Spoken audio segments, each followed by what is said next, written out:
Hello and welcome to In Conversation, a show where we meet people who matter, people making a tangible impact, and people setting new benchmarks in order to make this world a better place.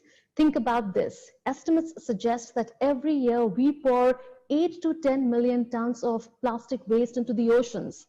And since plastic can sustain for centuries, this threatens the environment and ocean ecosystem. So how do we get rid of so much of plastic waste? Can there be a long-lasting solution? Yes, there can be. And among those people who are working to find a solution to this menace is Haaziq Kazi. He is only 15 years old, but he is making waves with his idea. He is the regional focal point for Asia Pacific for the UN Major Group of Children and the Youth, and he has addressed the United Nations twice on the issue of sustainable development. Before we start our conversation with him, here's a brief introduction on him and his project that aims to clean the oceans. Hi, my name is Haaziq Kazi, a 15-year-old kid, and I study in the 9th grade in India. I am an activist for the plastic pollution problem. There are approximately 5 trillion pieces of plastic floating on the ocean surface today. But that's not the worst bit. About 1 million birds and 100,000 marine creatures die every year due to consumption of plastic. I came up with a solution when I noticed that in a sink, how a whirlpool sucks everything in the water and takes it down the drain. I used this concept to design a ship called Perils, which uses the whirlpool to suck waste from the oceans and cleans them. We also work close with the United Nations, aligning ourselves with United Nations Sustainable Development Goals number 12 and 14, and I myself being the regional focal point for SDG 14, Asia and Pacific. Did you know that there is a prediction that by 2050 we will have more plastic than fish in the ocean? I want to prove that wrong. Perils started off as a ship, but now it's many ideas and being part of many different people. I hope that it also resonates with you. You think twice about increasing your plastic footprint in the world. Welcome, Haaziq, to Doordarshan. Thank you. Your idea of a ship is quite interesting. How did it all start? And considering that you are so young, when did you come up with this idea? This idea first struck me when I was in the 4th grade. I was watching a few documentaries about the plastic pollution crisis, and it really struck close to me. Like about 1 million birds and 100,000 marine creatures die every year due to consumption of plastic. And there is no shortage of plastic in the oceans either. There's about 5 trillion pieces of plastic floating in the ocean. And even though I was in 4th grade, I knew that I really had to do something about this problem. So one day as I came home from playing football, my mom asked me to wash my hands. And as I went to the sink to get the dirt off, I saw how there was like a whirlpool of water, like sucking all the water and the dirt. So I thought, why can't we use the same mechanism to actually suck the water and the waste in the oceans and store it in some kind of like a ship, perhaps? So, so then I doodled a kind of like a rough model of a ship, which was like very, it looked pretty futuristic, and yeah, this is just how my idea of Elvis came to be. So how exactly would Elvis work? So essentially what Elvis is it's an intelligent ship, right? So they surrounding the ship are saucers, and these saucers kind of gravitate, like they create a whirlpool to actually suck in the water and the waste. So it goes down a tube, and then but before everything, there is a infrared sensor which alerts Eris for marine life, because of course we don't want to harm the marine life, right? So so we use advanced robotics to filter the marine life out, and then the waste is segregated as it goes down the tube into large waste, medium waste, small waste, and micro waste. And then the water is filtered out, and the waste is sent into the ship, into chambers for further segregation analysis and storage. And yeah. So you thought of this idea, and then you must have told your teachers about it. How did they respond to this? Did they look surprised? So the main place where I actually worked on the ship was inside my school, right? So my school had this club called the TED Ed Club, and there we had to work um, on any kind of idea which solves a problem that is close to you. So I picked the topic of plastic pollution, and it was an opportunity for me to work on my ship, right, and get guidance from teachers and students. So my teachers were also very helpful, and they really like I could approach them at any time, um, and just ask them about any ideas that I have, like for example, bacteria degrading plastic, so or any kind of similar idea which I had. So yeah, my teachers were very helpful. What about your parents? Do they keep motivating you to pursue your interests? Because we rarely find a teenager coming up with such a thought. And you were barely, I think, 9 years old when you thought Yeah. about it. So my parents were very, very helpful, and they were very supportive too, which I think is pretty important. And they were really excited about this idea, and even the thought of presenting it in those TED clubs. Um, and then they really helped me to further incubate this idea and further work on it. They helped me create a more systematic process as to how the waste will get segregated. And also, I remember my mom really helped me create a small 3D prototype. It's not exactly a working prototype, rather how it will look like.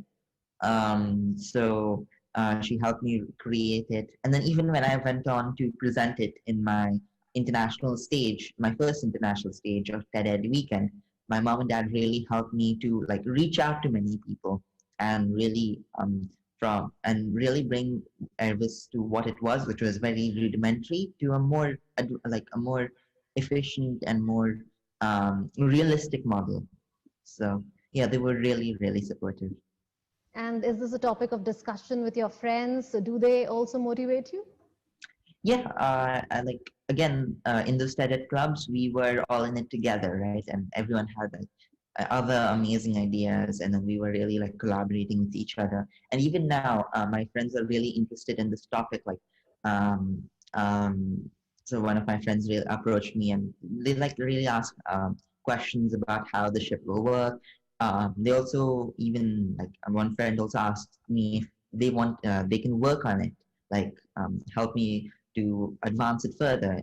He was really interested in fuel, and so yeah, my friends are also very supportive.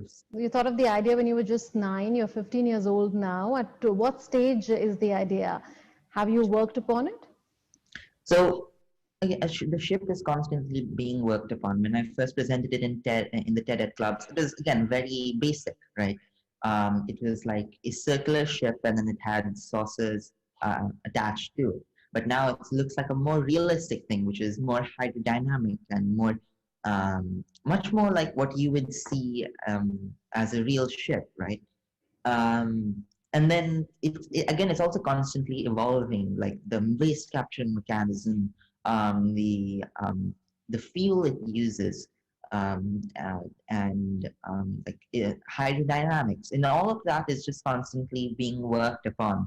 But I think another thing, it has also evolved to much more like to an idea which actually resonates with people and inspires them to bring about the change. So what inspired me also to pivot to a more awareness-based thing was when the youth actually approached me, like lots of children, and they asked me, how do I work on this problem? Because they also want to work on this problem. The youth are very, very motivated, but I think they just lack a platform. So with that in mind, I set up the Perils Foundation, named after my ship, and we're just focusing on educating the youth and giving them a platform for them to work on the plastic waste crisis and bring about a generational change in the way the youth of today deals and consumes plastic. So there we have many initiatives like blue workshops where we go to schools and teach them about plastic. Blue circle where we invite youth, and then they just have like a few sessions together, and then that happens is just discussions about the plastic waste problem and its various topics, and also how to solve them. And then like what we focus over there is like creating a chain reaction where the youth who are part of Blue Circle will launch another such initiative that will teach other children, and then so on. Then we also have a zero waste marketplace where we sell eco-friendly products. We also have an app to calculate plastic footprint. And then the last one is our incubation lab, where we not only work on ideas such as Elvis the ship and try to make that a reality, but also help other children to get their moonshot projects a reality. So it's the idea of Elvis has really evolved from a ship, which is moonshot and it takes like so much money and effort, to something which is an idea which resonates with people, and it's a platform for youth. So, Haaziq, this is a ship which is not just limited to removing plastic waste from the surface of the oceans, right? Because you're thinking beyond that. You're thinking at analyzing the waste and recycling the waste as well. The thing about the plastic waste crisis is that we're not very aware about some of its like specific details. And if you want to solve a problem, we really need to understand it, right? So this is the reason why I really want to do analytics with the plastic waste I capture, so that we understand like what kind of plastic plagues a certain area of the oceans, or which plastic is more prominent. Is it a kind of plastic which is less photodegradable or more photodegradable? Because if it's more photodegradable, then it turns into microplastics, which are like very, very tiny pieces of plastic, and it's very difficult to manage. So, and then like how the marine life is affected and how much plastic is then in which place, like plastic density, the density of plastic in the oceans. So yeah, it's just I feel like it's really important to do analytics just to understand the problem, and although it also helps generate awareness about it, right? With more facts, more people can become more aware about this problem, and then they can also rise up to do something about it. So that's why I feel analytics are pretty important. In 2020, you had addressed the high-level political forum of the UN on sustainable development, where you spoke on transformative ways to realize the 2030 agenda. To your mind, what is the magnitude of the crisis at hand? It's a huge problem, right? Like I said before, there's 5 trillion pieces of plastic floating in the ocean, but that's just a number, right? It's difficult to imagine. So if you were to take all the plastic from the ocean surface and pile it up, do you know how far it would go? Like it would Go be ahead. enough to stack it up from here to the moon and back twice. So that's like 4 lines of plastic from here to the moon. And so and from Earth to the moon is a huge distance, right?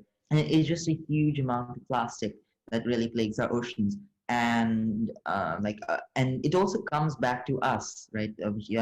Biologists have found plastic inside our bodies because the fish that they actually consume that plastic, and then we consume the fish, right? So about 50% of all sea turtles have been found with plastic in them, and 90% of birds have also been found with plastic in them. And it's just a huge problem. Like, and then the amount of plastic we're dumping into the oceans aren't decreasing either. About like it's the amount of plastic we're dumping in is equivalent to one garbage truck putting in plastic in the oceans every minute, right? And then it's also estimated our rate of dumping plastic in the oceans is also estimated to double in the next 11 years. So yeah, it's just a huge problem, which needs um, urgent urgent solutions. And you've thought of Airways as one of the solutions to the plastic waste menace. What is your long-term vision for it? Do you see it manning the oceans and cleaning them? Definitely, I really see Airways, multiple units of Airways trying to clean up the waste that plagues our oceans and sucking all the damage that we have done to the marine ecosystem, and just being and seeing a marine ecosystem prosper. I also want to experiment with ways that Airways can suck up plastic, such as the plastic in beaches and this plastic under the surface of the ocean, which are also like very important. But my vision of Elvis as an idea is to see the youth being the forefront of change and humanity rising up to reverse the wave of the plastic pollution crisis. And there's this prediction that by 2050 we would have more plastic in the ocean than fish, which is a horrifying prediction, right?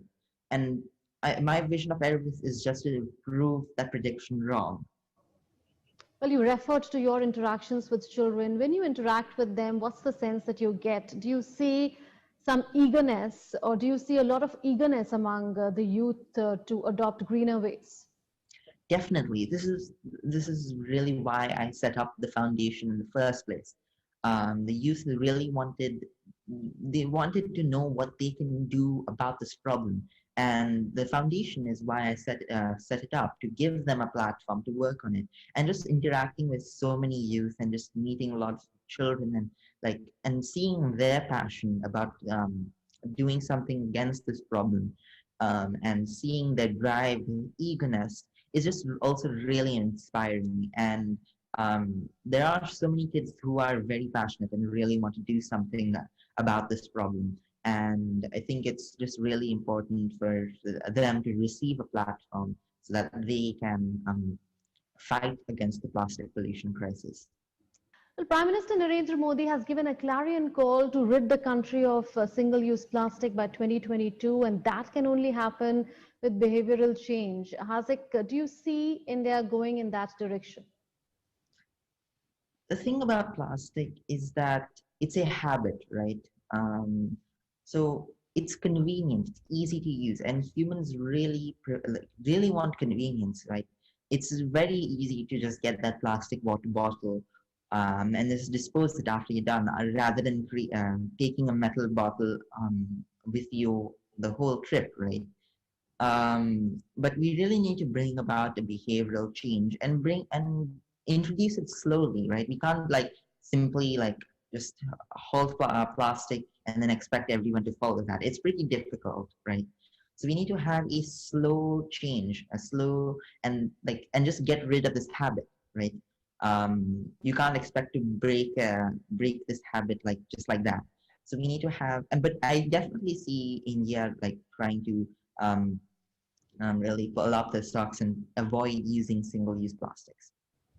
When you addressed the UN, Haaziq, on the eve of the 75th anniversary, you said that the COVID-19 pandemic has aggravated the plastic waste menace. If that is the case, do you see the world making extra progress to achieve the SDGs well in time, that is by 2030, particularly the SDG 14, with which you are closely associated, of conserving the oceans? The pandemic has had a huge impact on the plastic waste crisis, right? We see that there's a lot of PPE kits, such as masks and gloves, that are in use. And like I remember reading this article. This was like 6 months back. That we have more plastic masks than jellyfishes in the oceans. And again, this is 6 months back, right? It's just difficult to imagine how much more plastic has been dumped into the ocean due to the COVID-19 pandemic. But I think that if we really try to bring about a behavioral change and really try to work hard towards um, reducing our plastic usage, like doing simple things every day, such as reuse, reduce, and recycling of plastic, and just a single individual avoiding plastic. I think that will go a huge way in achieving SDG 14. And also and it's just not the individual scale, but even societies and governments really need to enforce policies that reduce the consumption of a single-use plastic. So if we really try our best, and I think that we can really reduce the amount of plastic that we use and achieve SDG 14 by 2030. And I see, Haaziq, that you've been using very, very innovative ways to communicate your message on conserving the ecosystem. What made you use rap to spread awareness? So the thing about music, it's universal, right? It has universal appeal, and it also helps branch out to a bigger audience. Um, and this is just the main reason that I chose rap as a medium. And I also look forward to using various other mediums to like spread awareness about the plastic waste crisis. So would you like to rap for our viewers? Yeah, sure. I'll just a moment. Did you know that atmosphere is polluted? Did you know groundwater is contaminated? You might not care much about these issues, but beware, the pollutant has made it to our tissues. It's present everywhere now, it's degrading a sphere. It also kills a million birds and sea animals every year, yet the increase in its usage still remains drastic. Ladies and gentlemen, I'm talking about plastic. When it comes to nature, plastic has no merit. Is it a plasticated world you wanna inherit? Let's solve this problem together, you and me, cause we must be the change that we wanna see. It's convenient to use and easy to make, but did you ever wonder, what is at stake? While it's made from natural materials and not much is lost, if we don't slow down, our future is what it'll cost. Cannot be burned, it produces toxic fumes. To pile it up and store is a lot of space consumed, and we must rethink and seen and proceed with caution, cause along with land and air it also destroys the ocean. When it comes to nature, plastic has a merit. Is it a plasticated world you wanna inherit? Let's solve this problem together, you and me, cause we must be the change that we wanna see. Queremos la vida marina, los peces son muy divina. Abrir los ojos y ver con corazones cuáles son las razones. El mar lleno con plásticos y no tenemos acciones drásticos. In your city, no fish, no bird, no seal look pretty. I mean you, the youth, los jóvenes. Juntos, let's together address these puntos, clean the seas. This is the moment you've got to seize. Lots of animals ingest plastic every day. Fish and seabirds mistake it for their prey. If we continue to recklessly dispose plastic into the sea, there'll be more plastic bottles and fish by 2050. If you're wondering what we can do, well in that case, ladies and gents, let me tell you, don't just sit around the house and wait. Go out there, find people and educate. Now stepping out these days might be a challenge, but we're internet on our side, we can still manage. Just search up the facts and take a good look and share them on Twitter, Instagram and Facebook. What about the way such meanders into deep sea? For that I designed a ship to slurp it in with ease.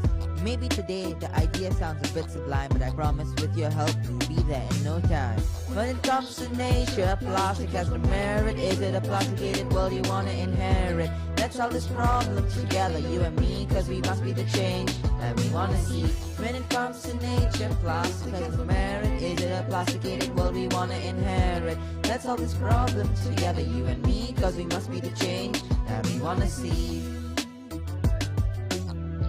We must be the change that we want to see.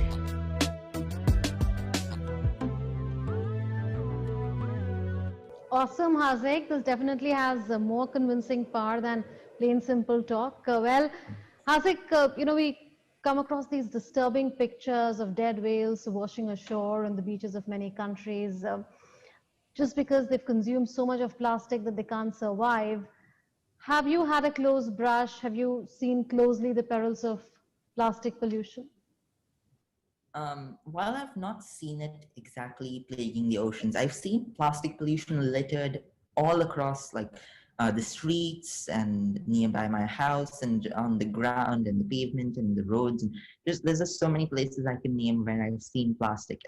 And the worst part is I also see lots of stray animals consuming this plastic, which is really heartbreaking because plastic is really toxic. And the thing about plastic is when a lot of plastic is ingested, the creature will feel full, although they're not, right? They don't have much nutrition, and because of that, they die of hunger, and that is a very, very gruesome death. And yeah, it's just it's just one of the reasons why I really wanted to do something about this problem. So, Haaziq, in the course of our conversation, you've raised a lot of pertinent issues with regards to marine pollution. The UN will be holding the second Ocean Conference in Portugal in 2022. Will you be participating in it? And if you will, then what are the pressing issues that you plan to raise there? So, while I do have a role in United Nations major group of children and youth, specifically inside the Oceans Youth constituency, my role in the Oceans Conference in 2022 will really vary. So, but I will in some way contribute along with the rest of my Oceans Youth constituency members, contribute in some way to the Oceans Conference. There are millions watching you today, and many of whom would also be aspiring innovators. What's your parting shot to them? I think you just got to believe in yourself and just really, if you have the passion, really work hard towards what you really want to do and the problem that you want to solve, right? You got to have the determination and that grit, and also just try to surround yourself with the right environment. I wouldn't be here today if it wasn't for my teachers, my friends, and of course, my family and my parents. So yeah, just have resilience, the determination is very important, determination, and surround yourself with the right people.